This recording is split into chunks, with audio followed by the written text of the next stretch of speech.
5 minutes, front door opening to me. I'm telling you, yeah. Oh my gosh, they seem to immediately.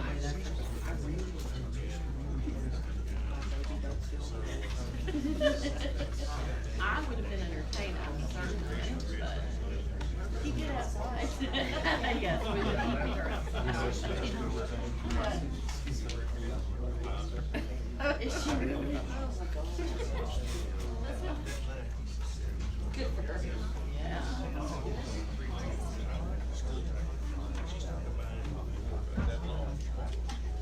Yeah.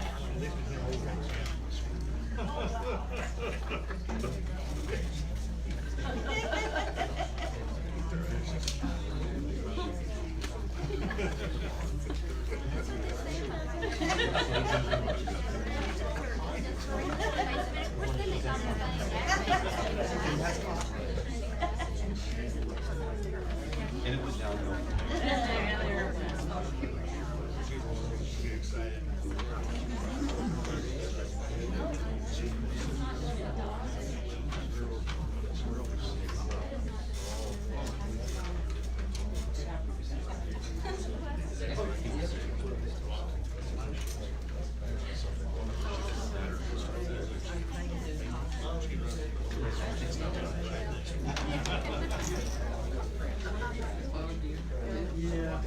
My mom only had 2 kids.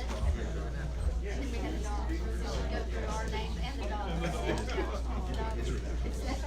Can you bless them? God, peaceful. Can't get enough.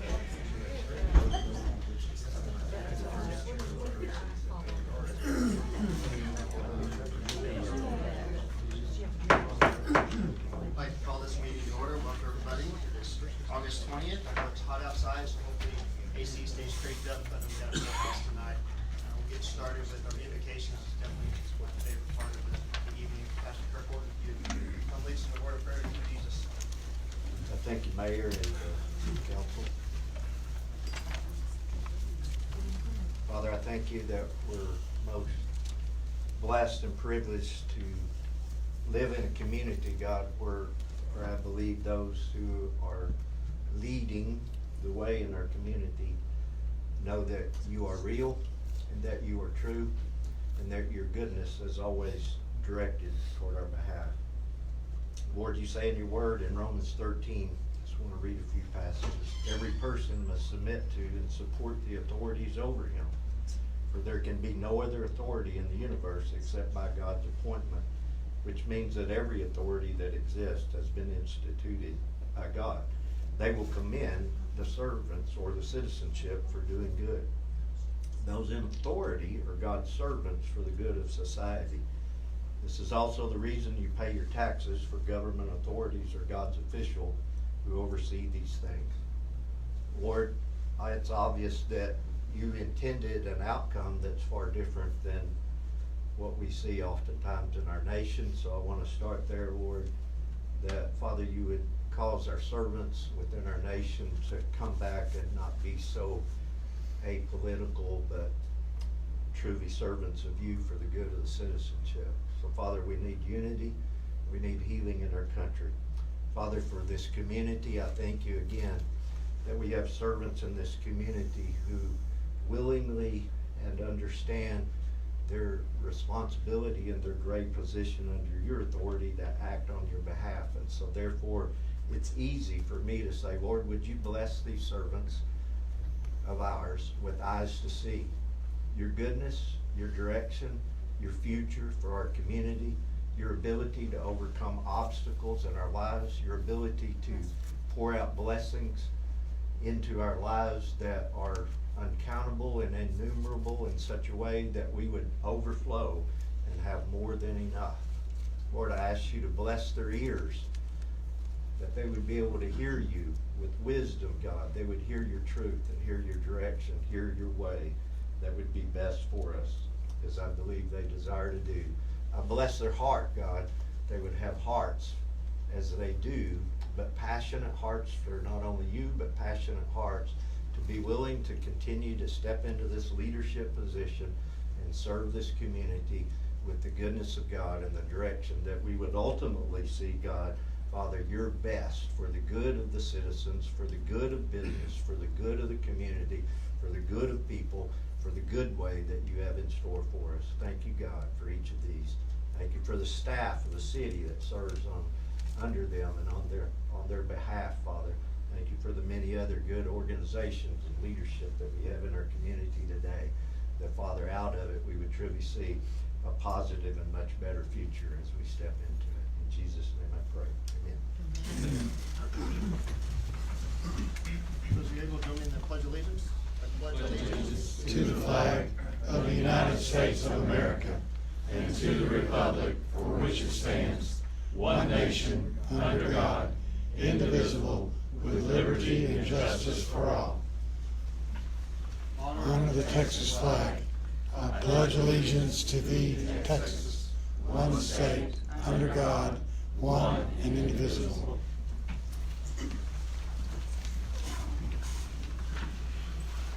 All right, we're gonna start off with our citizens' comments. Got just a few here, probably about 6 or 7.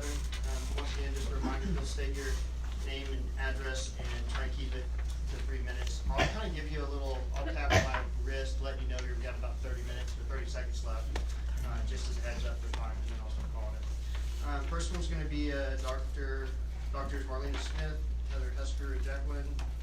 Is it Tally on the last end? Tally, perfect.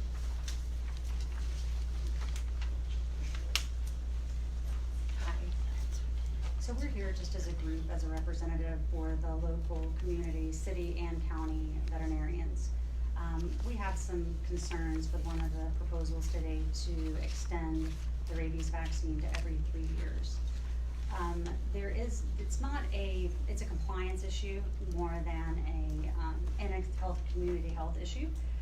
We like to think this is just about the pets, but our oath not only is to protect the pets, but also to protect the community, especially from zoonotic diseases such as rabies.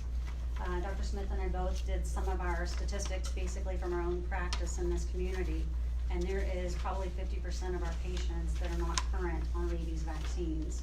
I will tell you that after looking at my statistics, I've even kind of been appalled at some of them that we only see when they're sick. And so we don't vaccinate at that time because you would never mount an adequate immune response to a vaccination, especially a zoonotic one, as important as rabies is. So when those animals are in and sick, many times we postpone it. They're supposed to come back in 2 weeks. We always document that. Many times we don't see those animals again until a few years later when they're sick again, or the next year when they're sick again. And I know a lot of my clients are in here and they are very compliant, but it's not always the community that we're looking at, the ones that are in this room. We have a lot of people that are very uneducated about rabies. We have a lot of law enforcement, I mean, honestly, and these are my clients that come in, deputies, police officers whose animals have been way past due on rabies vaccine, more than 2 years. So our recommendation is not to change it to a 3-year vaccine. I will tell you that I've been a representative, or was nominated as a representative for the advisory board, Shelter Advisory Board. I was supposed to bring information to our last meeting in order to help talk about the conversation about how important rabies is, and also to communicate with my associates, including Dr. Flores, Dr. Hester, Dr. Smith. And I did, but I had a life-saving emergency, and I'm talking a very critical emergency, that I could not walk out of the clinic and make the meeting on time. I called as soon as I could to tell them I could come right away. They had already voted with a quorum to vote for the 1-year rabies vaccine. So even if that is approved, I want it stated that it's not my recommendation, because I really don't want my name on that. Again, our recommendation based on that is, and even somewhere in between that, I'm not saying that we as a veterinary group would not agree to it or approve it, and I know it's not up to us, but we would be much more likely to do that rather than a 3-year. You're going to have increased risk in the human population if we are not requiring rabies vaccines to be done. I think it's an enforcement issue as well, that these people, there's just so many people who don't even know about rabies still. We only see so many, but I think that it's an education issue and a compliance issue in our community. I know there are studies that show that a 3-year rabies vaccine is just as compliant, but I will tell you that's nationwide. That is not in our rural community. And I think that is a huge difference in this area. We don't even see all of the animals in this area. So I think there has to be a lot of education done. We're more than willing to do our part, and I feel like we do. Dr. Flores is not here, was unable to be present due to another meeting, but in full support of what we discussed. We are the only clinics in this county or in the city, or both, some of us. Anything else? No, I just completely agree with what Dr. Talley just said, and I would say that, just looking at our stats today, 50% of the clients that I've seen in the past 24 months are not current on rabies vaccine. And, it is a very emotional thing to have to tell a client whose child has been bitten by a dog, yes, even though your dog had a rabies vaccine 4 years ago, it is not current. And so you have to give them the options, and their options are that they can quarantine those animals at their expense. Sometimes they can quarantine those at the animal shelter. Or your other option to find out immediately if your pet is rabid or has been exposed to rabies virus is to euthanize that pet, surgically decapitate them, send them to Austin for testing, and wait for those results. In the meantime, those clients have to decide, should I go get my child rabies prophylaxis, which is a series of 2 injections at day of exposure, day 3, day 7, and day 14. They're painful. They have terrible side effects, and it is a very emotional and traumatic thing for that family, and then also to just have to sit there and wait on those results to come back. That is not something that I want any family to have to go through, and unfortunately, we've had to do that multiple times because we have so many people that are not current on rabies vaccines. The only other thing is, I have spoken to the regional veterinarian with the State Department of Health, Dr. Shelley Stonecipher. She is in agreement in this community, and based on what we talked to her about our statistics, that it's a risk to go every 3 years, absolutely. I've been in the process with her, and I've talked to Chief Sullivan too, about getting some education here to the law enforcement about rabies, so everybody's just more informed, because I think that's where it starts. A lot of these are calls to the police department or deputies, and so that's where the education starts for clients. And if they never were asked if they had rabies, or they just said yes and they never looked at the rabies certificate, they don't really know the answers to that. They really don't even know what quarantine is or how. Our ACOs, I will commend, honestly, Angel and Andrew are 2 of the most intelligent people that I've dealt with as animal control officers. They know their business, but they can only be so available. And a lot of times, and I know, like I said, there's just times they're not available for everything, and they're held within constraints too.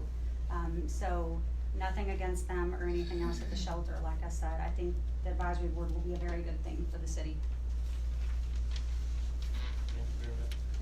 Thank y'all very much. I really appreciate y'all bringing the statistics. That's really helpful for us up here on the dais, so thank you very much for that education. Next is Len Murphy.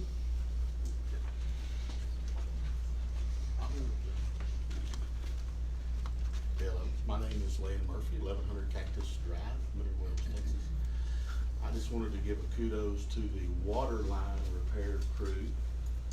They had 3 major leaks on our dilapidated water system. We got all of them fixed on Sunday. So I wanted to say thank you and give them the recognition that they deserve for going out and working on, taking their time away from their families and getting our water back on. Thank you, guys. Thank you.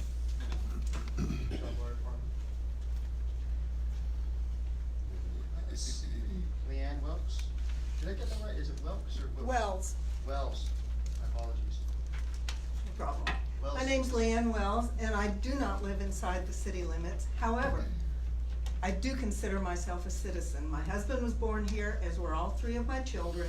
I have worked, shopped, lived here for over 50 of my 75 years.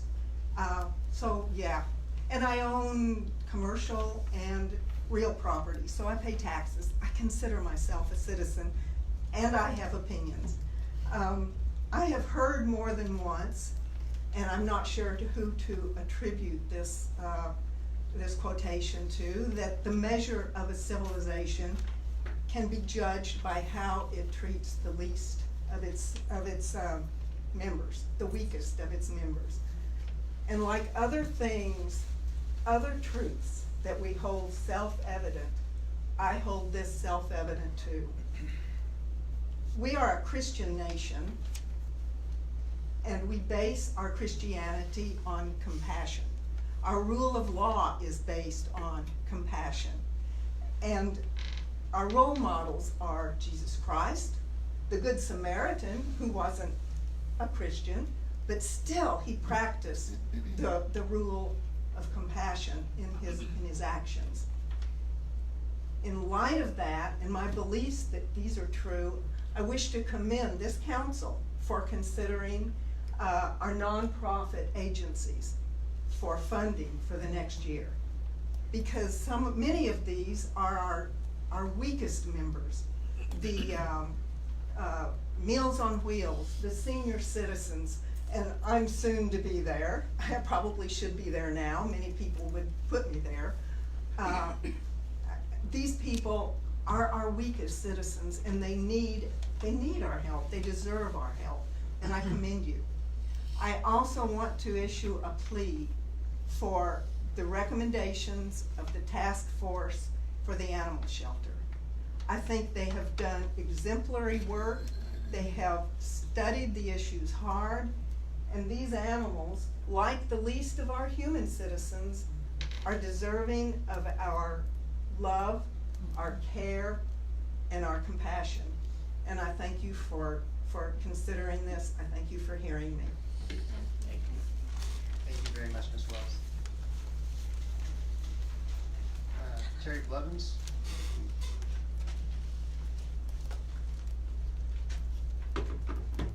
Terry Blevins, 2807 North America Drive.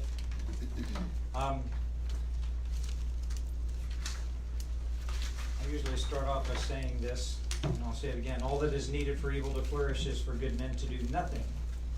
And let me start by saying that I support Mayor Perricone, and apparently there are some of you here that do not, and those persons have passed judgment on Mayor Perricone, and he has been unceremoniously tried in the court of public opinion and social media. The social media lynching must come to an end. It's disgraceful what you people have put him through and his family with your hate. Enough is enough. You know, I'm disappointed that the short woman filed a recall petition. It's quite obvious she Point of didn't, order. she didn't Yeah. pick this up on her Point own. of order, Mayor, may I Yeah. be acknowledged? Can you change the wording? Okay, I'm disappointed that this woman filed the petition. Point of order, that's a personal attack. No, it's not. Yes, It's it not a is. personal attack. No, it's not. Okay, we'll deal with this with the Okay, council. let's talk about the petition. Anyway, you know, fact of the matter is that I don't believe that she did it all by herself.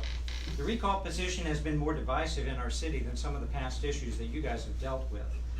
The progenitors of this petition should rethink their liberal strategy and go back to the drawing board.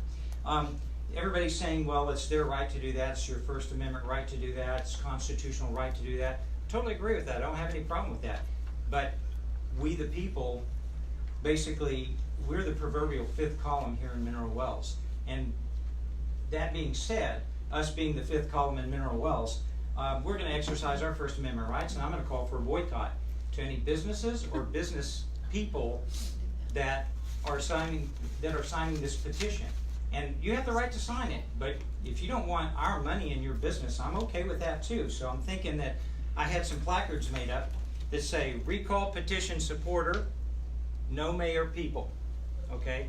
And I will, if you will let me know your business does not want our money and that you've supported the petition, if you'll let me know, I'll come and place one of these in your window, and I'll do that for free, and I'll do it by the end of the week. So all you've got to do is just let me know that that you'd like to have one of these in your window, because why would you want our money if you don't want our mayor?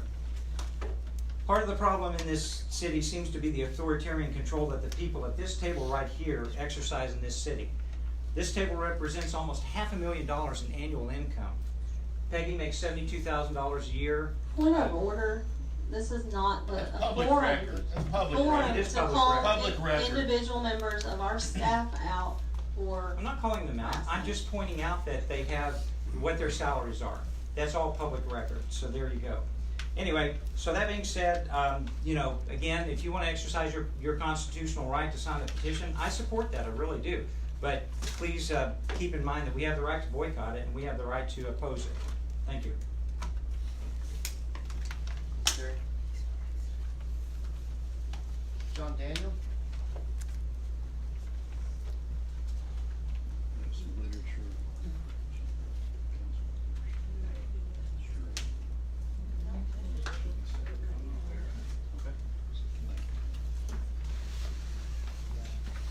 Would that be point of order?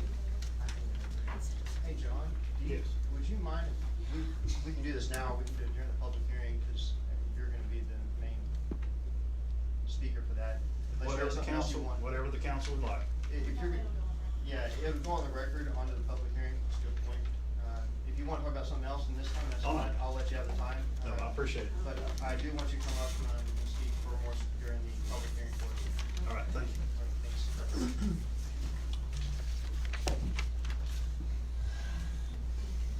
Terry Lundy?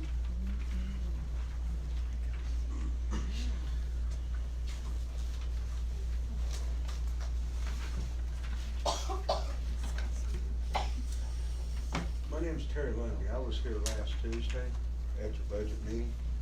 I've been waiting all week to hear from the city manager. I live at 372 Hideaway Acres Road. I too consider myself a Mineral Well citizen. I've lived here for 41 years. I've done all my business in Mineral Wells. Well, I'll say about 99.9%. I do a little business elsewhere, but not much. This is my hometown.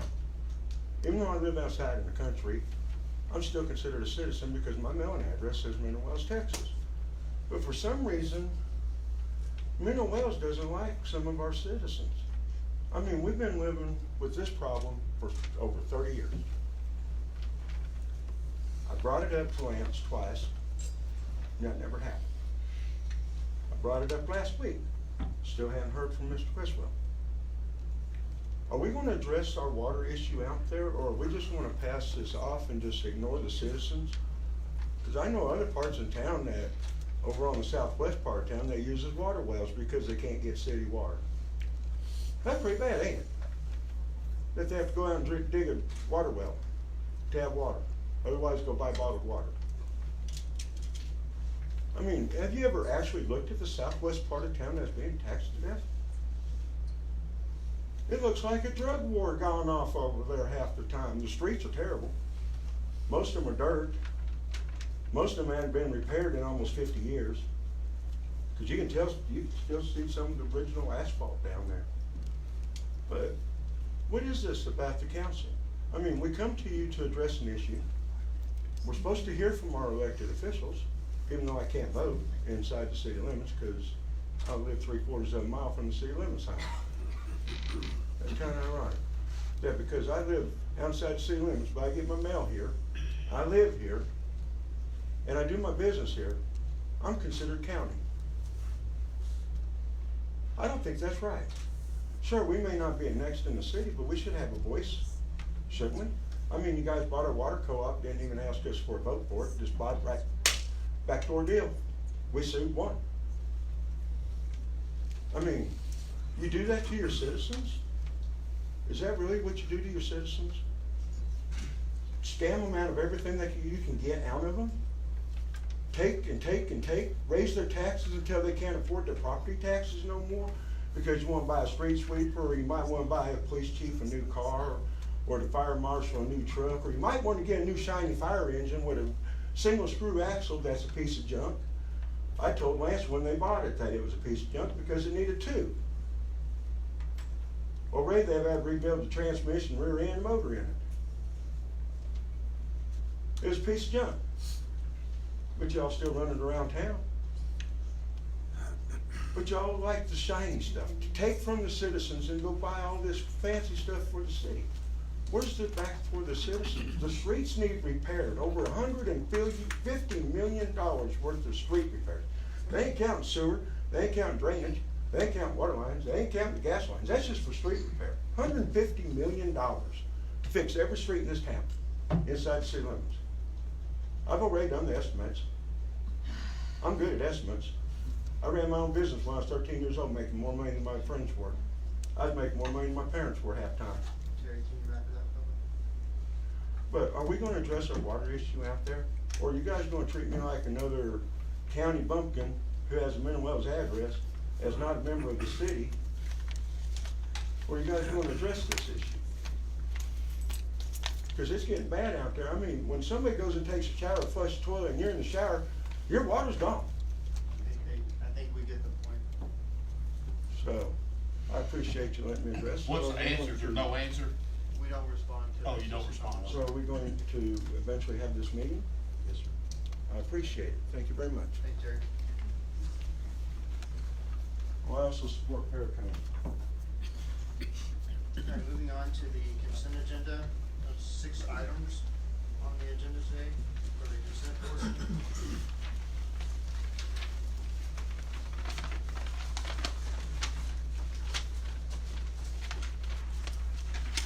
Is there any questions from the council on any of these?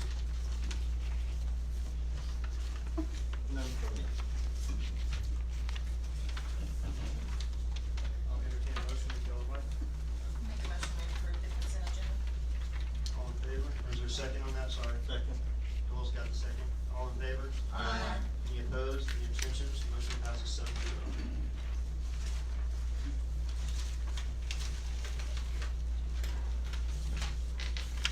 I'd like to open this public hearing at 6:24 to conduct and consider and take appropriate action on recommendation from the Planning and Zoning Commission on an application for rezoning. Applicant John N. Moore of 1816 Northwest First Avenue has requested a rezone of the same Lot B block 16 South and B&N addition, .113 acres, City of Mineral Wells, Texas, from commercial zoning to single-family safe zoning.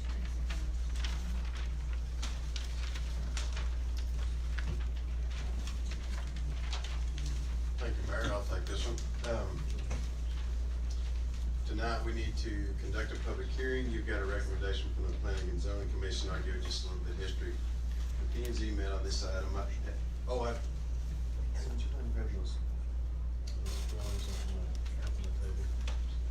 we printed off some aerial photographs for you and showed these areas a little bit more clearly than what you see in the package. And I apologize, I didn't put those in my hand, but hopefully the chief will return with those shortly.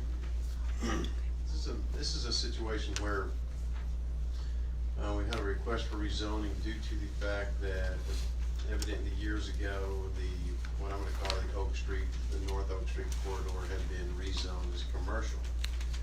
And within that zone, there were many single-family homes.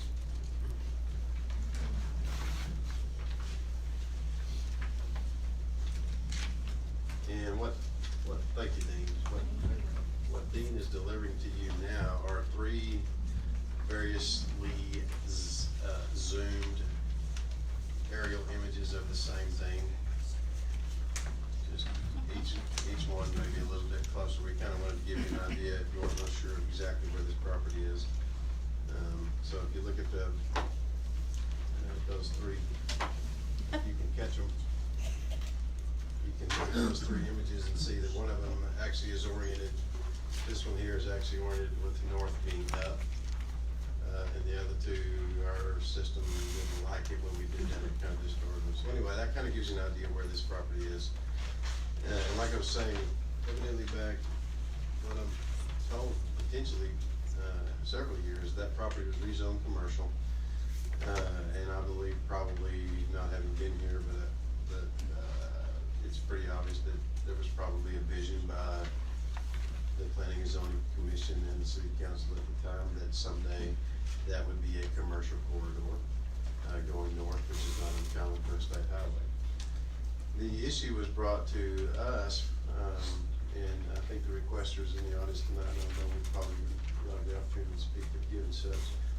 The issue came to us, there was some difficulty with a sale of the property due to the fact that our zoning ordinance does not allow single-family detached dwellings in a commercial zone.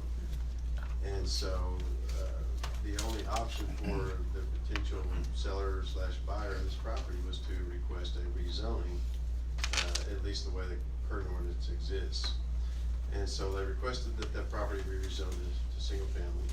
And if you look at that sketch and you look at the location of that particular tract, you can see that it would be one tract of many, and one tract surrounded on three sides by commercial property. And so when the P&Z heard this case, I urged them to consider the fact that basically what we just said, which was that evidently there was a vision at some point prior to today that be a commercial corridor, and that if it was the Planning and Zoning Commission's vision that remains so, then their only option at that time would be to deny the zoning change request. Interestingly, and I'm gonna veer off just a little bit, interestingly, I find it probably notable that our ordinance literally considers a single-family dwelling in a commercial zone as a non-conforming use, and cannot be grandfathered to a point where if that property were damaged, if that building, if that structure were damaged to 50% or more, it could not be rebuilt there. And I think that's ultimately the issue with our zoning and with the potential transaction that would place this residence from one ownership to another. However, within the current ordinances, that we're obligated to live by that. So the P&Z has recommended denial of that zoning change to you, and I think in your packet you've got the minutes of the P&Z meeting, and of course they conducted a public hearing as well. You have tonight your function would be to conduct a public hearing on this item, and then either accept or reject the recommendation from the Planning and Zoning Commission. In Texas law and in our charter, an overturning of the P&Z recommendation for a zoning change request of this type would require what's called a supermajority, would be a 2/3 vote. Do the math on that, that means 6 votes would have to vote to overturn the recommendation of the Planning and Zoning Commission. In the event that a supermajority does not occur, or if the council votes, basically here's your option. If you vote to accept the recommendation, a simple majority accepts that recommendation. If you decide to reject the recommendation from the P&Z, the only way that that can actually occur and the property then be rezoned would be through a supermajority. In the event that a supermajority is not the result, the recommendation of the P&Z still stands as a denial for the zoning. So what I might throw out for suggestion would be that as an option, it's not really an option that affects anything tonight, but I do want to throw this out. Councilman Schumacher and I had this conversation earlier this afternoon. Perhaps it would be reasonable for us to take a look at that zoning ordinance and see if indeed we really do want to literally make it a non-conforming use to have a single-family detached dwelling in a commercial zone. And I say that, I'll give you some explanation. Many times a zoning ordinance is, if you picture a single-family house, a single-family zone as the most restrictive zone. When I say most restrictive, that means the least amount of things can occur there. Single family, a single family detached home. Below that, as you fall down in the restriction, you get to multifamily, maybe apartment buildings, 2-family duplexes, and you begin to work your way through commercial property and retail property and into industrial property. And if you think about each of those as the most restrictive being single family and the least restrictive being industrial, for example, typically, or I say typically, commonly, any use that's allowed in a more restrictive zone is also legal in a less restrictive zone. The problem lies when you allow commercial properties to occur in single-family zones. That's what you don't want. Not really so much no home, no house in a commercial zone, but you want to protect those higher intended use zones, if that makes any sense. And so what I've typically seen would be that anything, for the most part, and this doesn't apply to every zone, you obviously don't want anything, potentially anything in your central business district, for example. But when you just kind of look at the way you're zoning, what I call kind of the hierarchy of protection from one zone as we go down through the zones, typically what's allowed in a more restrictive zone would be allowed in any zone that fell down through that ladder. That's not the case here, which actually surprised me when I looked at that and saw that literally a single-family detached dwelling is a non-conforming use in a commercial zone, and were it to be damaged over 50%, it can't be rebuilt. I don't really think that's probably what the intent was at the time. Maybe it was, but I'll throw that out as an item for potential discussion by the council tonight if you wanted to proceed with having staff take a look at that and maybe propose a change to the Planning and Zoning Commission with regard to maybe some of those kind of things, then we'd certainly be willing to do that.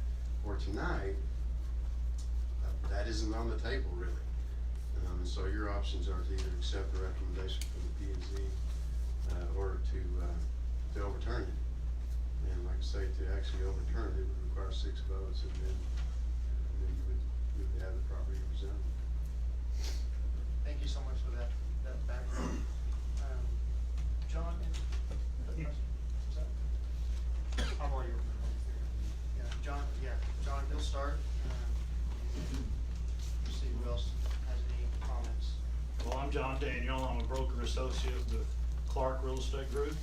I'm here on behalf of Joe N. Moore, the owner and seller with us, as we have the listing of this property for sale.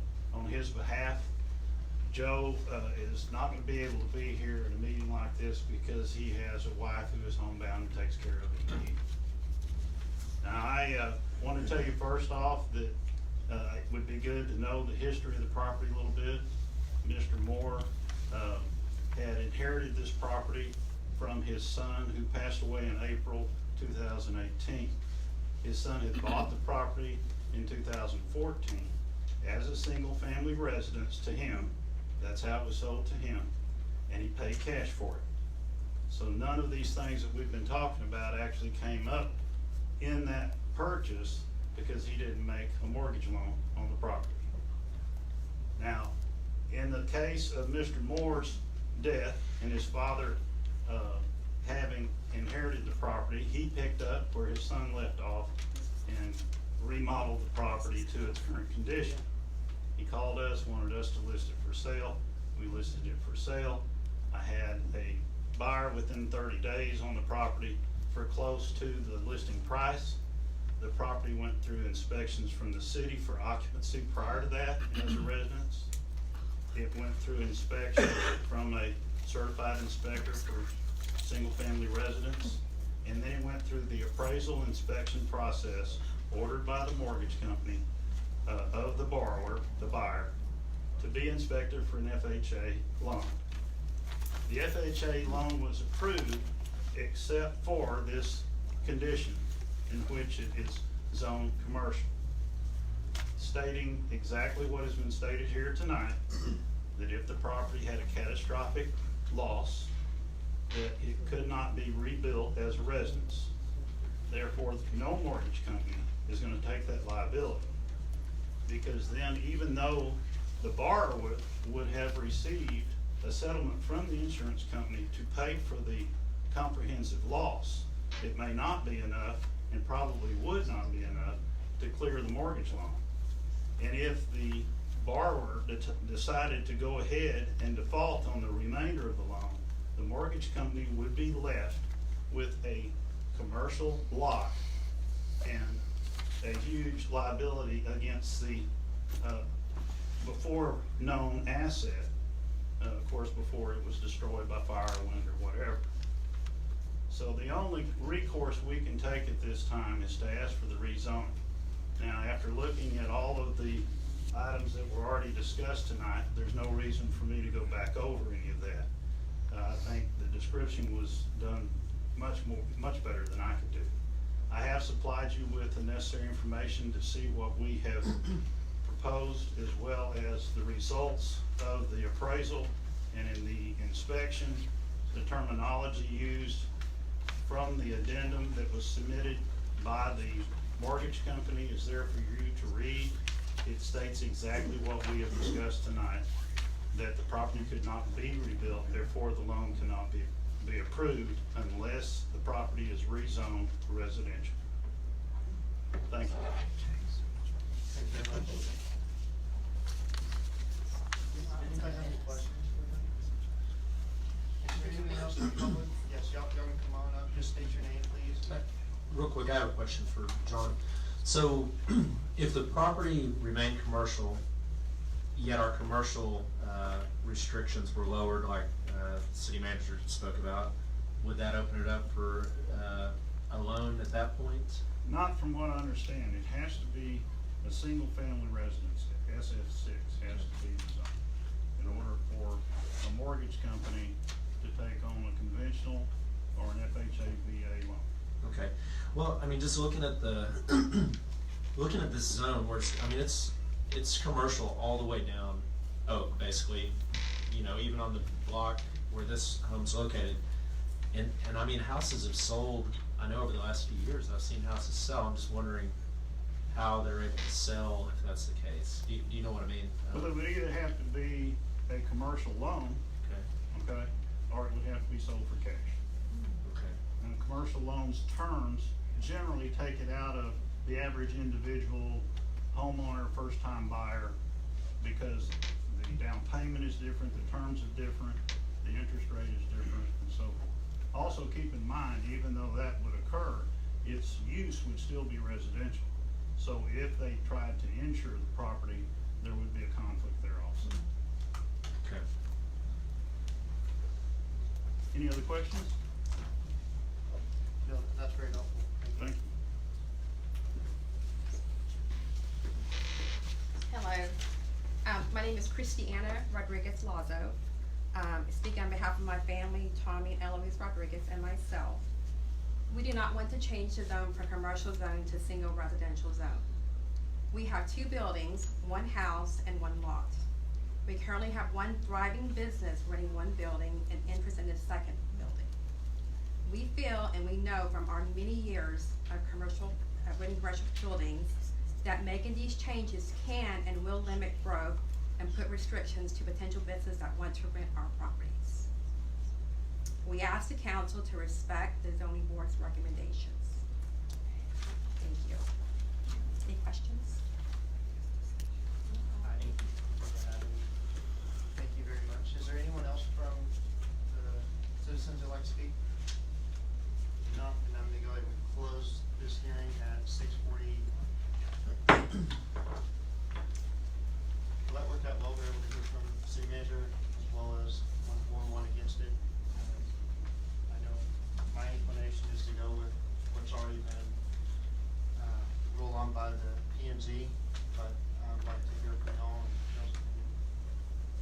Yeah, I'm conflicted on it because looking at it, I feel like it needs to be single-family residential based in that neighborhood. I spoke with Christiana today. I came down and spoke with the city manager. So I am conflicted because that whole area is commercial and I don't want to change that. That's why I was trying to figure out a way to, if we can lessen our zoning, something to where someone can still buy that property yet keep the commercial zoning. I don't know. But also I respect, the Planning and Zoning Commission, their decisions too. Yeah, I don't know. I'm conflicted a little bit as well. It surprised me that Mr. Crystal alluded to that that a single family residence was non-conforming property in a commercial zone. That surprised me. I guess what really struck me tonight was you don't think a change as was discussed would alleviate the situation? From what I understand, it will not, because the structure could still not be rebuilt. If it was insured as a single family home, SF6 is the only way they'll pass the mortgage loans. Mr. Criswell, is the change that you were suggesting? I believe the way he's suggesting it, though, like, let's say that house burned down and you just had a lot there, but it's still zoned commercial. If we change our commercial zoning, you could build a residence there still if you wanted to.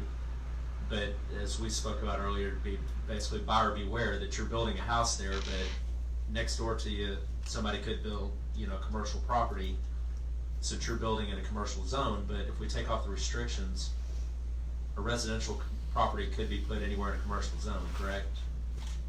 Builder beware, I think. Yeah, that would be right. If we did what I was talking about doing and just kind of relax that zoning requirement a little bit and make a single-family detached dwelling a conforming use in a commercial zone, then for purposes of the existence of these houses, that would be fine. As far as the issues, whether or not it's technically called a commercial zone or a single-family zone, I don't know. I can't speak to that because I don't know. I'd have to trust what you're saying. But I mean, Well, if I in may, that case, it sounds like maybe that wouldn't matter. I don't know. For clarity, it's still the fact that if the construction and so forth of the residence is one thing, and that's what's being insured, and it's lost, and then it cannot be rebuilt because back residential, because it would have to be rebuilt to commercial standards and codes and so forth. So that's another thing that enters into rebuilding. I mean, if it's zone commercial, it can't be rebuilt to meet residential standards. It has to be rebuilt to meet commercial standards.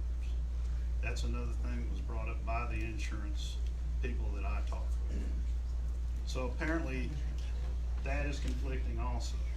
Yeah, I don't know that I don't think that's a true statement. I mean, I'm not saying somebody's misleading, saying something incorrectly wrong. Well, I'm But I not don't an believe that a insurance, house- I'm not an insurance, Yeah, well, I'm not either. person that way. Chief. So I never brought up Yes. that side of it. What I was bringing up is currently it cannot be rebuilt as a residence. And that would be, that would be a true statement. Currently it couldn't, but if we changed the ordinance and allowed it, Then that it would looks change. like that should change. Yeah, and I don't think that the building standards would be, Mike? A residential house is still gonna be the residential, right?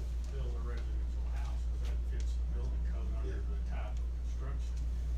And, I think part of the problem is where we have the 50%, it's listed in a part of our zoning. I mean, and I don't know about changing all these things so much, that's really something out of my league, but if it was set 100%, that might make it better also. But when it says 50%, that really gets into where you can't insure it properly or mortgage it properly.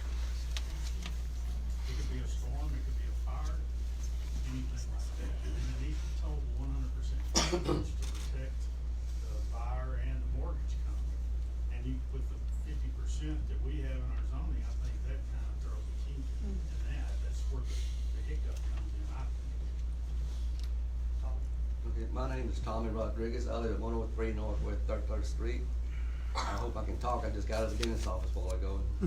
So anyway, I live in Middle Wales most of my married life, pretty close to 60 years, and I always supported this town. I've been self-employed, and I always supported Middle Wales. I stay here, raise my kids, graduated here, and they all left except one. She's still here with me. I own that building there on 1815 North Oak.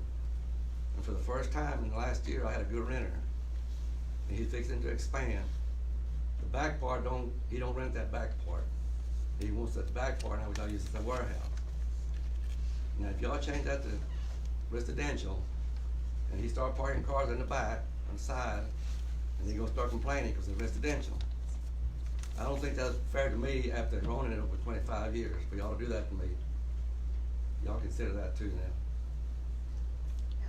I don't want think somebody we're complaining considering about. that, Mr. Rodriguez. I think we're leaning towards I'm accepting. sorry, I can't hear you. I'm sorry. I don't think we're leaning that direction. I think we're trying to find a solution for both sides. So from what I'm hearing, it sounds like most of us believe we need to go with the planning and zoning's recommendation, but we're trying to find a fix that would allow a residential home in that area. So that's why we were talking about if we could redo the ordinance. So maybe it would It's pretty work out complicated. well for both sides. It's pretty complicated. We've been through this in the past. I think on the council, but we have a problem with Sixth Avenue. We had to change it from local business to commercial. And I couldn't run my building for about 2 years. We finally got it changed over to commercial, but in the meantime, I lost rent and I pay insurance and taxes on it. And they said, if y'all wanna stop business coming into town, y'all go ahead and change it to residential. It's real simple. It's commercial, leave it commercial. Why change it? I mean, it's up to y'all. Y'all don't want me to rent that building up there. Tommy, like she said, we're trying to reach a compromise that keeps it commercial, but also, so if we don't do something here, you're fine with having just an empty house back there that can't sell? Once you change it over, it's gonna be hard. We're not talking about changing it from commercial, we're talking about keeping it commercial, but making it where it can still be a residence. But Tommy, the way it is now, you're just gonna have an empty house back there that can't sell. And then, I mean, are you fine with that? Well, I'm gonna have a building I can't rent. Yeah, and that's why possible. we're conflicted here, That's Tommy. I possible. get it, but That's very it possible. can't just be what benefits you, it's gotta be what benefits the city as a whole, and that's what we're trying to I figure out. understand that. So. But it's commercial you know, already. Like I said, I you know, know. and we're trying to keep it that way, but also be able to sell a house too, so, one to of the- get somebody in that house. One of the concerns I have is that, it's not, if you look at the map, it's not just this house, it's a whole row of houses that go all the way down, basically to the downtown area. So I have a concern as a council, looking forward, you know, many years ahead. Basically, if you keep that how it is, you're limiting ownership opportunities to basically investors and cash buyers. And, you know, I'm not sure, you know, I think we need to seriously consider that, because, you know, those homes would be some of the more affordable homes in the area. And, again, like John said, typically, you know, that first time home buyer is going to not be a cash buyer. So that's something I think we need to consider from a policy standpoint for the whole stretch of homes, not just that one, you know.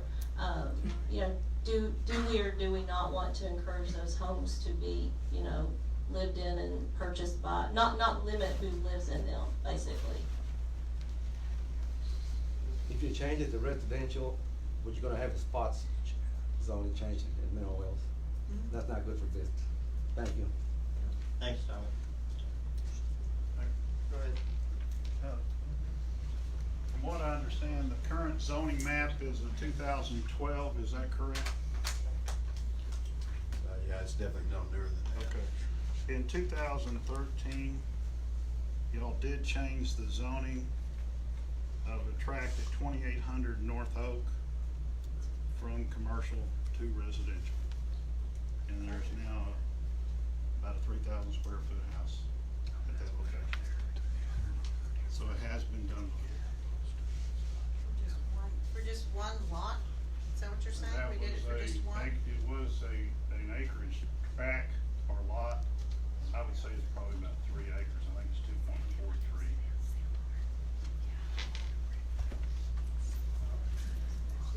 That is the property that's just north and has an in-common boundary with the Mineral Wells Housing Authority.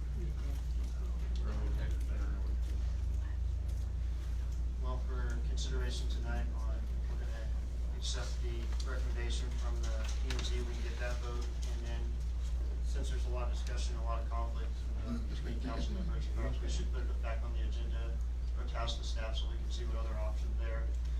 Make sure we have solid information from the insurance, solid information from the lenders, and then see what options are available. We can bring that back up at a later date. For tonight, I think because it's worded in the way it is, we need to just make a decision if we're gonna accept the P&Z's recommendation, and then we'll come back and, address I guess the angst and the other questions we may have. Mayor, can I interject something?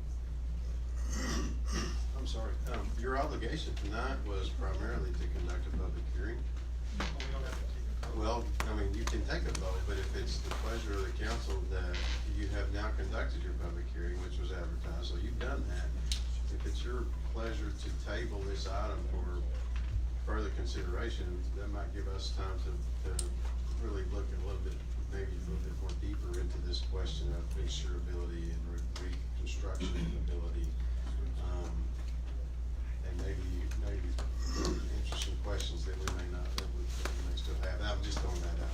I mean, I guess what I'm saying is the recommendation will always be on the table from the P&Z. You've met your obligation to conduct the public hearing tonight. It doesn't necessarily mean you have to take your vote on the item itself. Yeah, sorry, I saw it said consider and take appropriate action. So, Yeah. to me, I'll probably have to take a vote on that. Well, you certainly can. Mayor, I'm kind of in full agreement here regardless what, if we take a vote tonight or we don't. I certainly want us to instruct staff to pursue the avenue of, maybe making, some revisions, to that zoning ordinance, because I think this is just the first of many, because there are many residences along Northwest First Avenue. We're gonna see this again, and I certainly want to, have this as close to a resolution as we can get, before we see another one.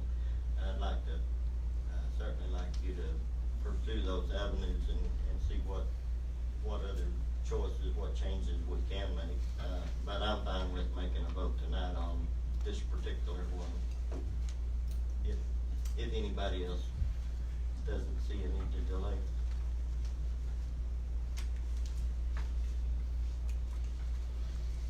I agree with you, Joel. I think we need to take some time, and this is, gonna potentially affect all of those properties because it has in fact operated as a neighborhood for, I don't know, many years now.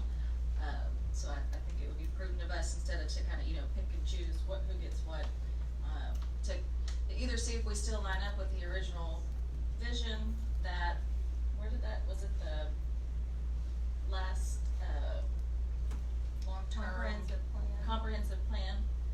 Was that where that information came from as far as that being zone commercial? It's my understanding that It's that was done in 96, yeah, or 90-something, so.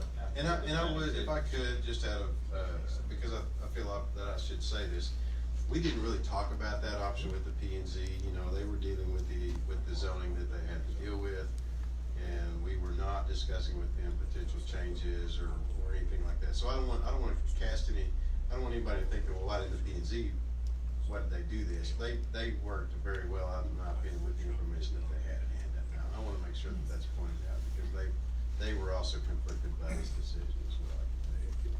So I would think, I agree to the public hearing conducted until we can get a picture of what we're looking at. Yeah, my only concern in tabling is leaving ambiguity for the individuals here not knowing that it's gonna sit in limbo, in the meantime, and I don't know how that affects sales and so forth. Yes, sir. We can extend the contract, and that won't be a problem for the buyer.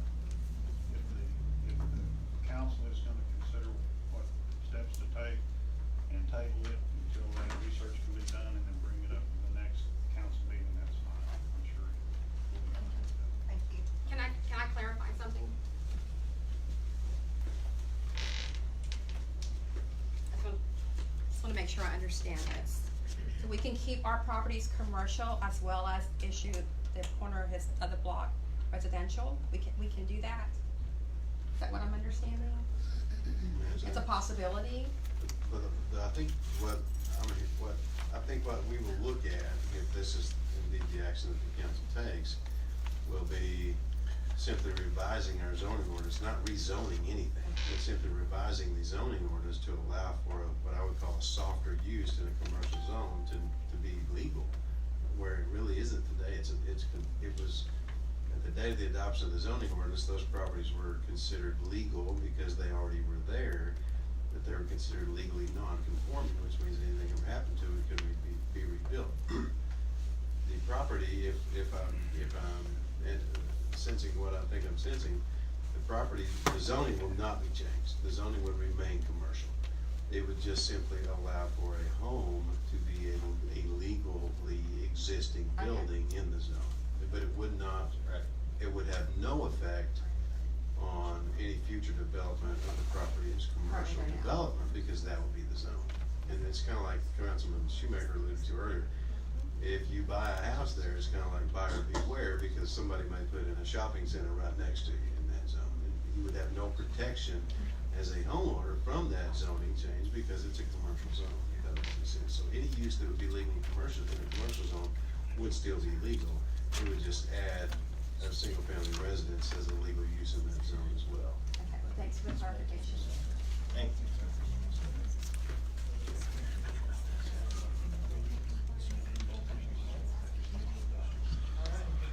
Thank you all so much for the interaction, discussion.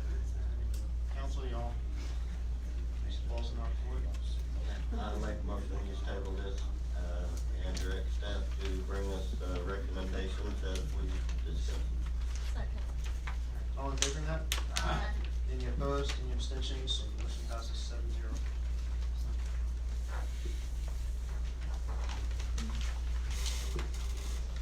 Alright, I'd like to open this next public hearing at 6:59 to consider and take appropriate action on recommendation from the Planning and Zoning Commission on final plat for Watkins Trail Acres submitted by applicant Joe Culver. Hey, Mayor, I'll take this one too, maybe this one will be a little easier. But this is simply a plat that's been submitted. It exists within the city's ETJ, not contiguous to the city limits. And as state law allows us as a municipality within our ETJ, we have plat approval authority. We have no zoning authority, or most other authorities do not exist within ETJ, but we do have plat approval authority. This is a plat that's been submitted that will simply subdivide a large tract of land into a large and then smaller tract for the addition of one single-family homes to be built in the ETJ. And P&Z recommended approval unanimously, and staff concur with that recommendation. Excellent. Is there any questions from citizens here in regards to this issue? It should be fairly straightforward. Talking about the multi-use? Is that exactly about the questions we had? No, it's just a 6-acre tract that's being. Oh, no. Platted. I apologize. Alright, well, if there's no questions, then I'll close the public hearing at 7 o'clock. Make a motion to approve the plat as presented. All in favor? Aye. Any opposed, any abstentions, motion passes 7-0. Item number 9, receive an update, consider and take action on Animal Shelter Advisory Board recommendation to initiate the process to change the city ordinance Article 4, Section 18 through 91 to require rabies vaccines every 3 years. Mayor and council, we had a meeting August 15th, and we spent several meetings talking about the rabies. And we voted on the 15th to go 3 year instead of 1 year, because county's 3 year and the state of Texas is 3 years. But it's up to the council to decide which way you wanna go, 1 year or 3. We're just making a recommendation. Could we go to? Well, Dr. Talley, I think it was you that, you did say that might be You would end up with one compliance and one protection. okay for, The county will agree, to the best of my understanding, the county will agree to, comply, is what I've been told, I don't know that 100%, that they would go with the city. So we'll just have to, as a group of veterinarians, we go to the commissioner meeting and talk to them, so they're the same. All of the surrounding counties are 1 year. Everybody that joins us is a 1 year rabies. The state of Texas sets a minimum of every 3 years. Many of us serve multiple counties. I'm in Parker County, we're in the city of Mineral Wells. So it is going to become very difficult, honestly, to do every 2 right now. I think those things will be changing in the future. I really do. I just don't think we're ready yet. And I hate to say that, it's not being lazy, it will be a huge effort. But being in Parker County and having many clients from there, Young County, ERAF, Jack, it's gonna be very difficult. Like I said, I would prefer to stay with every year. But again, if it became a compromise issue, every other, you would end up more compliance, which is gonna be difficult. But I think the county will, I can't speak for them personally, but I believe that they would comply and agree with whatever we recommended. I have a question. What were the and maybe for whoever was at the meeting, what were the advantages discussed of going to a 3-year program? The advantages to going to a 3-year, there are studies, and you can research them, and that there is more compliance, but again, that is nationwide, not in a rural community that we are in. If you look at rabies prevalence in this area, it's huge. I mean, it really is. Now, I will be honest, and this is nothing against our county. This sounds like I'm really demeaning them, but it's not. If you look at the number of animals that are tested in this county versus Parker County versus Jack Young, all of its surrounding, we test a lot fewer, in all honesty. That is because we are kind of rural, and if somebody finds a skunk in their backyard, our people, we have 2, are not gonna be able to collect every animal and have them tested. Parker County does not find a skunk in their city, and I'll tell you they're county-wide, which makes it easier too, that is not tested. So if you look at their numbers of rabies positive animals, it's huge. So there is the option of a 1-year or a 3-year rabies. The benefit that if you were doing a 3-year rabies vaccine every 2 years, you have lapsed. You're protecting your community in that manner. Does that make sense? When you look at the statistics of this area, and I can promise you most clinics are gonna be the same in this area, they are not as compliant as they should be. We only touch a few. Like I said, I think education is huge.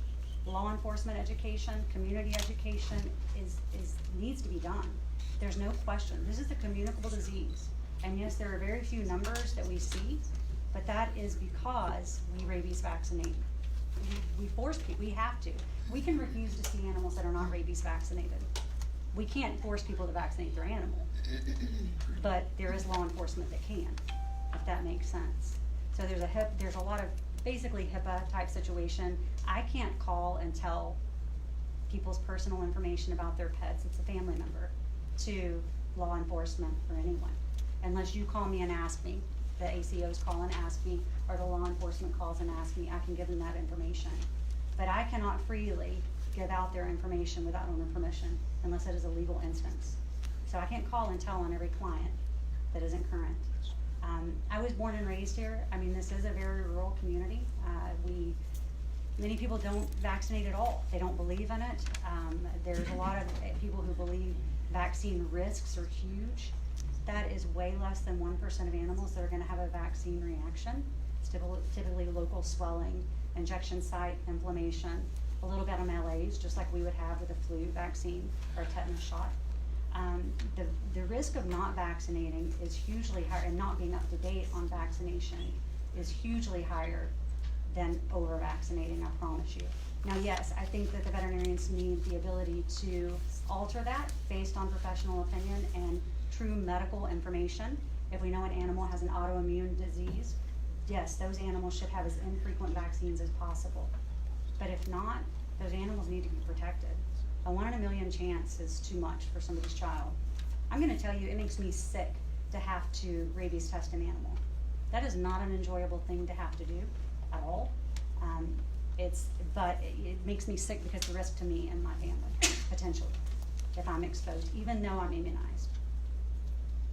There's just a lot of animal issues in this county that really should be addressed prior to decreasing our community protection, in my opinion. I don't wanna get into everything, but our ACOs aren't even rabies immunized. They handle unvaccinated wild animals all the time. That is a much bigger issue than decreasing the rabies vaccines that we're giving our pets. And I think it's turned into a lot of, thinking that we want money. I can tell you as veterinarians, I can promise you that vaccine is not gonna, it's very minimal compared, the markup is not much, and it's not going to make or break any of our practices at all. That's not what we practice based on. So I'm not upset that I'm gonna lose rabies vaccines. I'm upset that my community is gonna be potentially affected by having unprotected animals in the area. So it's not that I'm against every other year. It is going to be difficult, and like I said, I promise it's going to get there. There's no question. But I don't think this community in particular is ready for that yet. And you can't pick and choose who gets it and who doesn't. Does that make sense? I don't believe there's an advantage to going every 3 years in this community, but. I have another question. What is, and I may have missed it, and I'm No, sorry you're if I good. did, but what, it may be a law enforcement question, are there any points of sort of forced compliance for rabies vaccination? Like if somebody adopts at the shelter, So- is that animal vaccinated? I mean, So the truth is that we don't have a shelter veterinarian. There is no veterinarian at our shelter. Those animals legally, in my knowledge base, I'm not a shelter veterinarian, are not supposed to leave the shelter without being spayed or neutered or rabies vaccinated. They are sent with a coupon, and yes, we hope and pray they get to a clinic to have that done. But there is no, and I'm not gonna say there's not enforcement, there is. But I can tell you, I still get coupons from way over a month ago or 2 months ago, the time limits, that I've even had to call and say, can I still use this, turn this coupon in? That's the only way you get paid. And so, you know, some of them close to a year at times. So, but I'm gonna tell you, it is a time issue. You've got and I'm not out at the shelter, but I can promise you, that stuff takes time. They don't have enough time to do it all. They really don't. They'd have to have a full-time person just to go and check and enforce. There's not a right or wrong, but we're not there yet. When that's there, when the enforcement is there and the regulations and enforcement, all of those things, that's what needs to be done before we contemplate decreasing rabies frequency. The state of Texas requires a minimum of every 3 years. Every little entity in between, that's county, city, even Westover Hills and Fort Worth is still every year.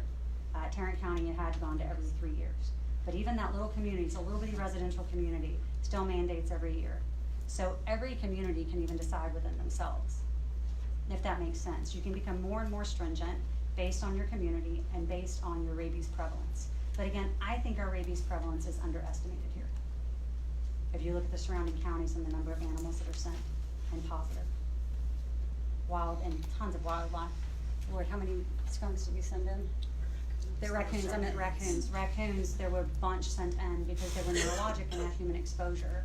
We are required by law, the county, city, required by law, if there's a wild animal with neurologic symptoms with exposure to humans, bite wounds, salivary exchange, foot with a flip-flop on it, pushing it, any of that, that animal has to be tested. Now, we have a distemper outbreak in our raccoon population, but you can't tell the difference by looking. It has to be tested. Thank you. You're welcome. Also in our meeting, we talked about spay and neutering requirements and enforcement, which we're gonna meet back in December and discuss more on. And also microchipping and license requirement. And we did discuss about the requirements for shelter volunteers. The issue they're having was kids come out and fill an application in, but they was getting their friends to sign it, and we told them when they pick up the application, they had to bring their parents back and they had them sign it in front of the people at the shelter. That way they know that their parents was there. And we also talked about getting shots for these 3 people to protect against rabies, and Chief's got some information on this.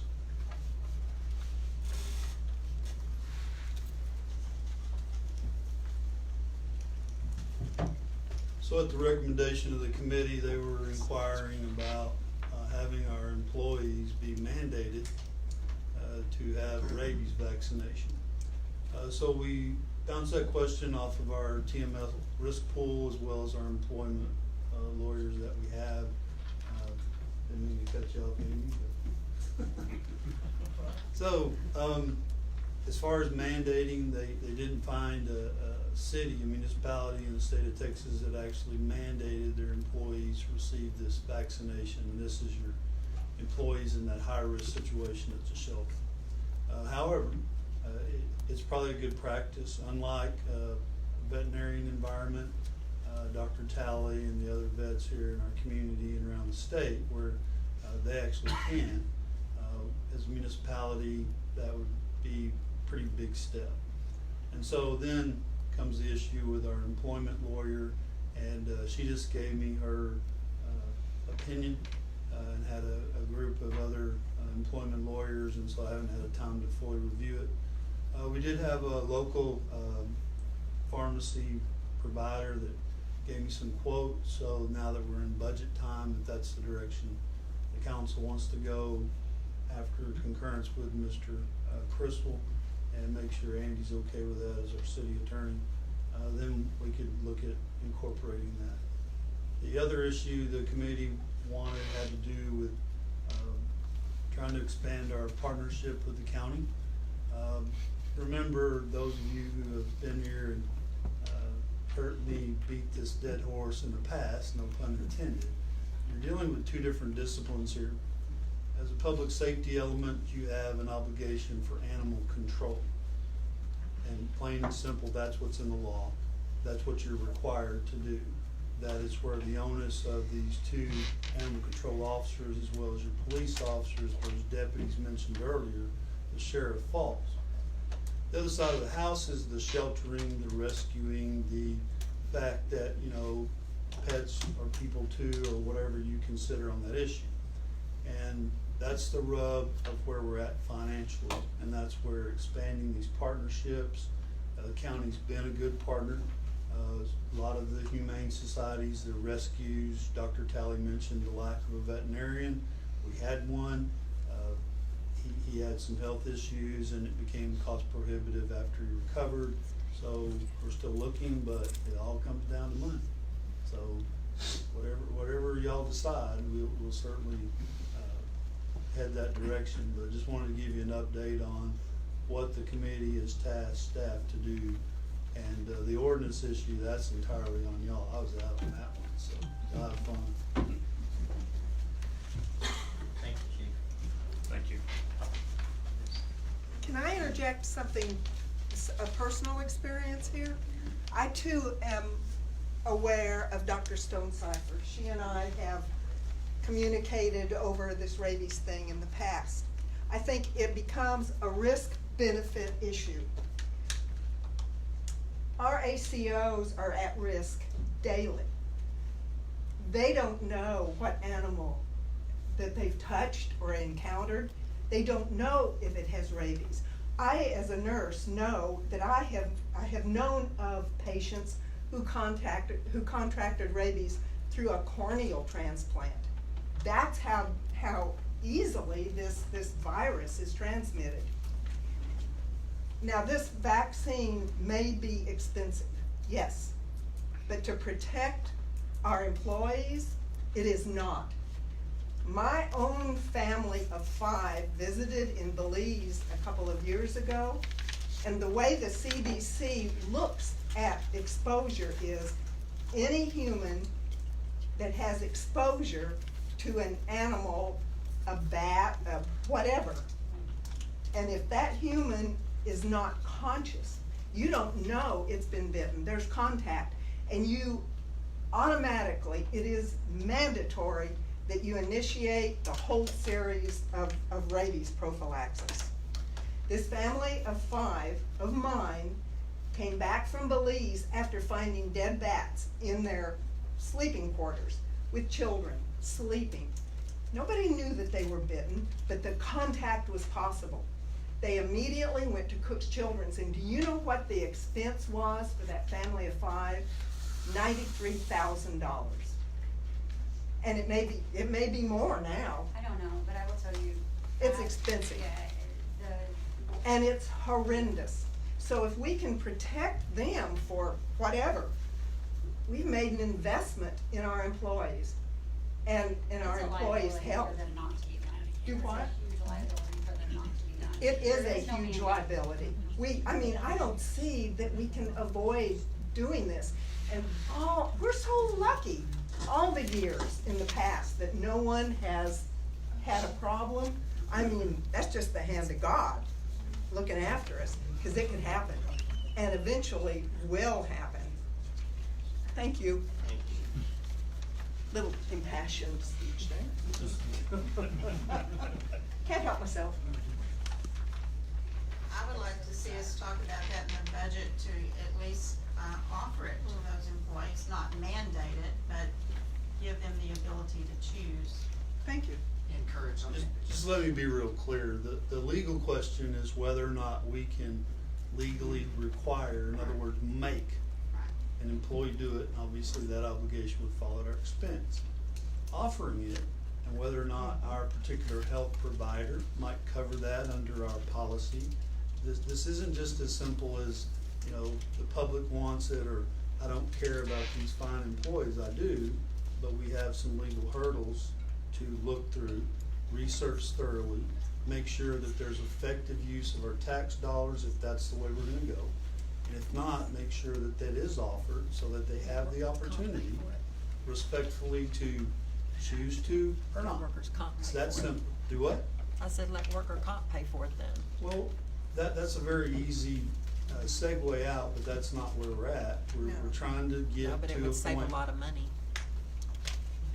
we're trying to get to a point to where we know legally the best framework for our employees to protect them going forward. The budgetary side of the issue is if it's covered under the employee healthcare as one of their deals they cover, then we know we absolutely can make it available to our employees regardless of the legal concerns, workers' comp or whatever. All right? Thank you. Thanks. Thank you, Chief. Appreciate you.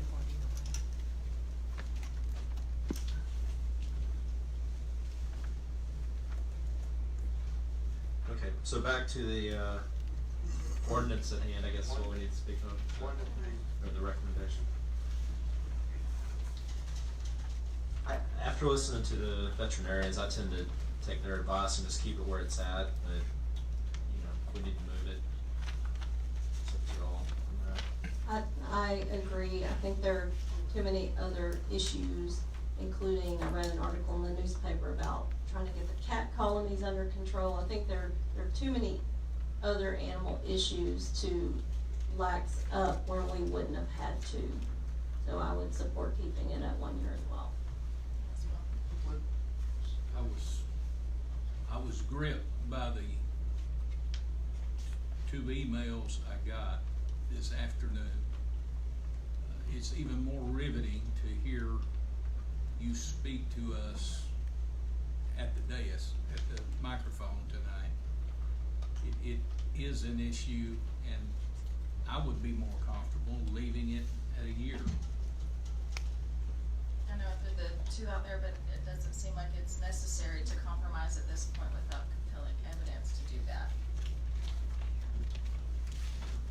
I agree.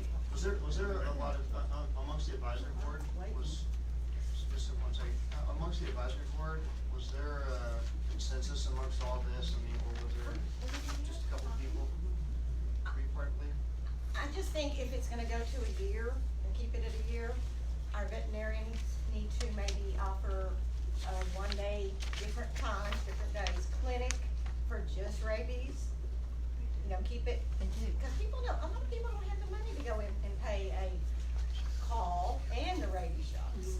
I drive to Weatherford to get to the clinics to get all my animal shots. I just had mine rabied and chipped at the shelter here about 3 months ago. I had both my dogs. So they did do it at shelter? Yes, they did. Okay, I did not realize that. Yes, they But did. it would be nice to have a couple times a month, rabies clinic, The thing just about come in.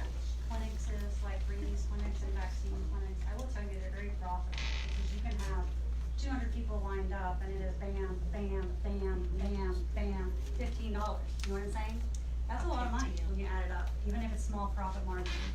The reason I don't like vaccine clinics, and I'm passionate about this as I am anything else, is because there's so many other things to talk to with clients about.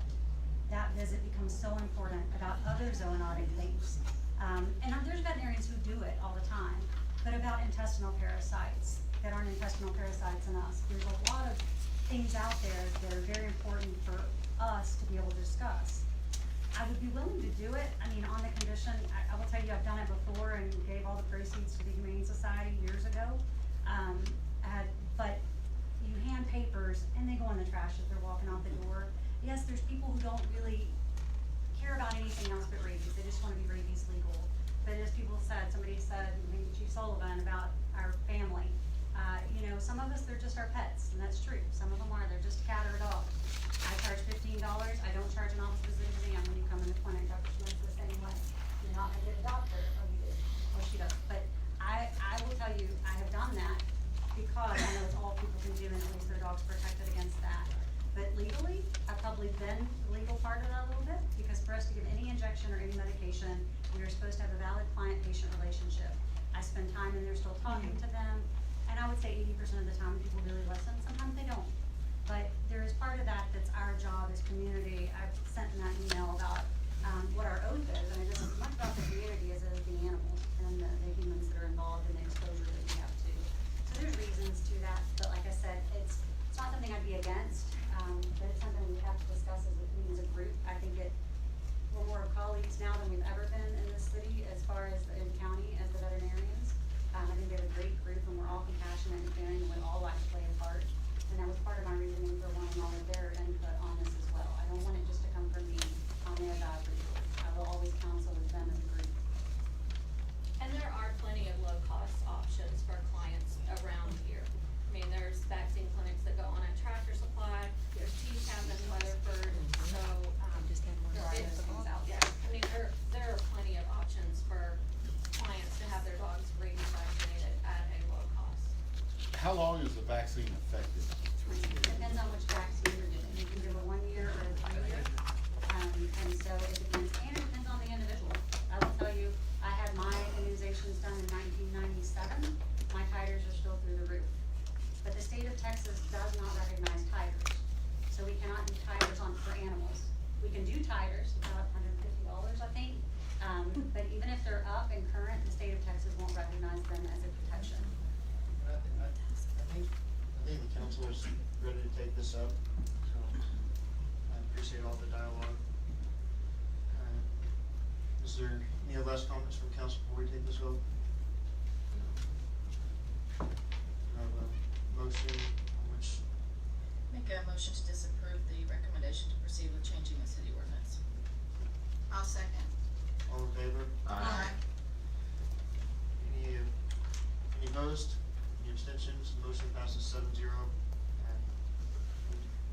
I appreciate all the discussion on that. I hate going against an advisory board, but I appreciate to have all the information out here for us to make that decision. Moving on, item number 10, future agenda items requested by council members on the next agenda. Anything for anybody? Just to look into the zoning, our commercial stuff. Mayor, I think this is appropriate. There is a project slated for some apartments, Trafalgar, I believe it is, over by the junior high, that's in my part of the city.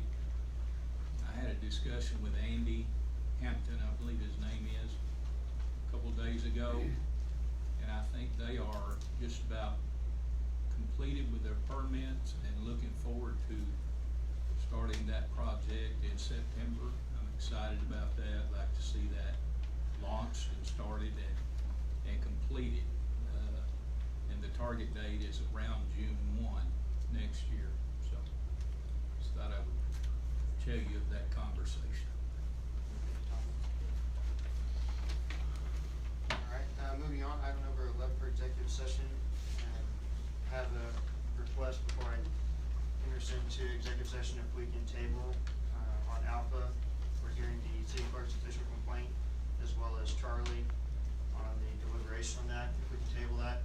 The reason I'm asking for us tabling that, I was just given the complaint yesterday, 6 pages long, there's several allegations in it. I would just like more time to be prepared to be able to have a conversation, and even know if I need to have any consultation with an attorney before I jump in there. I know the complaint was finished up last week, so just getting it yesterday would like more time, so I'm asking if y'all would be willing to table that portion of Alpha as well as Charlie.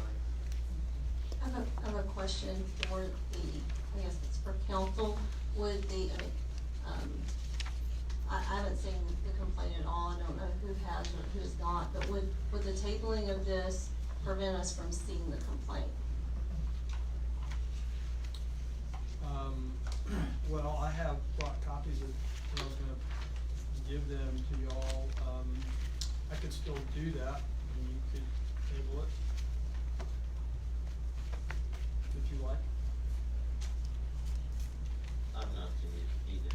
I don't think any of this. I would like to proceed with seeing it.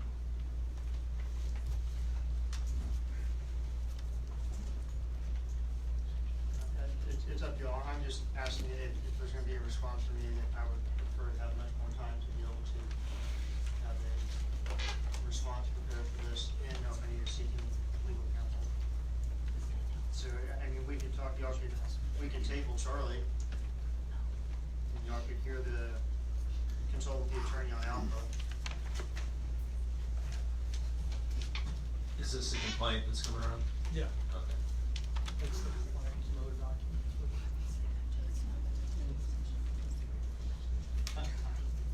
Not really, mine's just a matter of timing, not necessarily keeping it from the individuals here. Excuse me, counsel, I've made the complaint, and my preference is for counsel to address it, not to table it.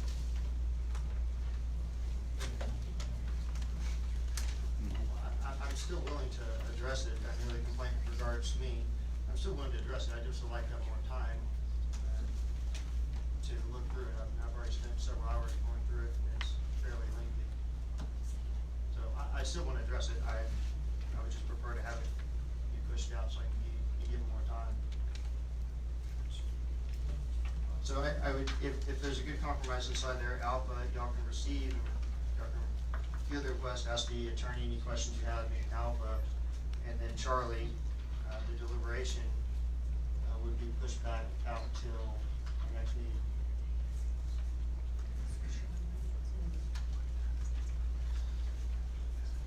It's gonna take me a while to read this. Right, it's too much to sit here and read and absorb. Correct, and I just, like I said, I just got this yesterday, so to be able to formulate a response, I would like to have more time. So we could address this matter with you under Alpha A. We can talk about the legal aspects of it. Okay. I'm not comfortable necessarily tabling C because it feels like putting up, taking options with because we don't have the information yet, another more legal consultation. Taking options away, what do you mean? Well, not options, but, we don't necessarily have to deliberate the whole thing. We don't have to. Well, I mean, it states on there it's for deliberation, right? It says it's the option. What's the difference? I mean, what can't we do under So A is attorney-client communication. That is a different privilege than hearing a complaint against the municipal officer. So I don't think you could take any kind of action that you could take under hearing the complaint by discussing the legal issues of a complaint against an officer. And that's a fine line, but there's definitely a line.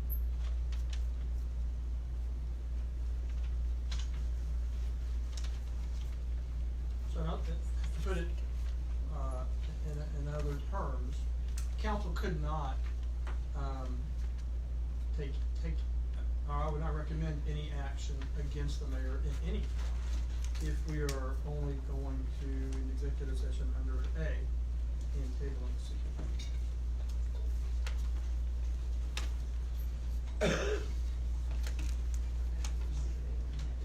And under C, and there you know this, you have the right to have that in public, not A.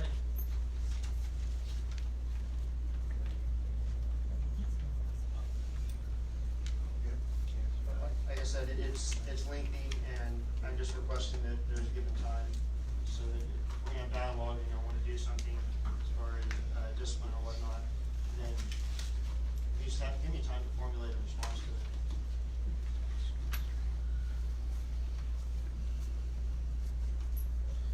I'm may need time to formulate some responses too. So. I do think though, I do think it's They important. may be counter to your Yes. responses. I haven't read. How the rest of this plays out. I haven't read this, but, I agree with Reagan in not taking any options off the table, right away. We don't have to do that, but I wanted to reserve the privilege to do option C because there's the mayor obviously is one party to this, but we have another party to this, and I think that that's important here.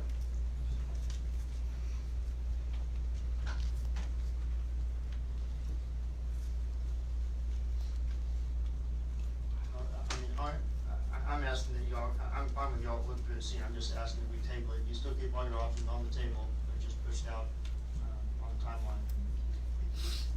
It also gives y'all, more time to become familiar with it.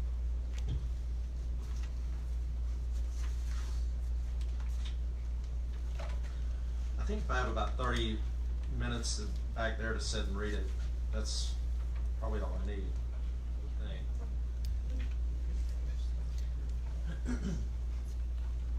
Peggy, would you be opposed to doing this in the open session on Charlie? That's not up to me, that would be your choice, Mayor. I'm asking you. That is not up to me, that would be your choice, Mayor. Well, I'm asking if you would like that option, if you would like it to be in the public. It's not for me to choose, that is your option, Mayor. Mayor, I think we need to leave it just like it is. Let's go back, let's read it, let's hear from our council. I don't think anybody's making a rash decision until we know what's going on. So, I mean, we need time to go back here and read it and understand what's happening. I think the citizens should know Then what's I'll going reserve on. my right then to bring it back in open session and I'll set up executive session, we'll get to that when we get to it. Alright, so in accordance with Texas Government Code, section 551.001, City Council will recess into executive session to discuss the following.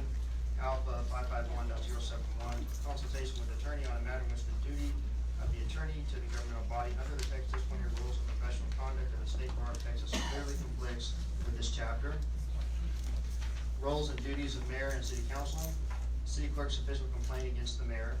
Mayor's request for Baker Hotel information and open request, Mike Whiskey 050619 Charlie Whiskey. Also Bravo 551.072, deliberate the purchase, exchange, lease, or value of real property, purchase of approximately 4.027 acres of land for the Public Works Department. And Charlie 551.074, deliberation regarding the appointment, evaluation, reassignment, duties, discipline, or dismissal of a public officer or employee, and or to hear a complaint or charge against the mayor. With that, I will enter into executive session at 7:35.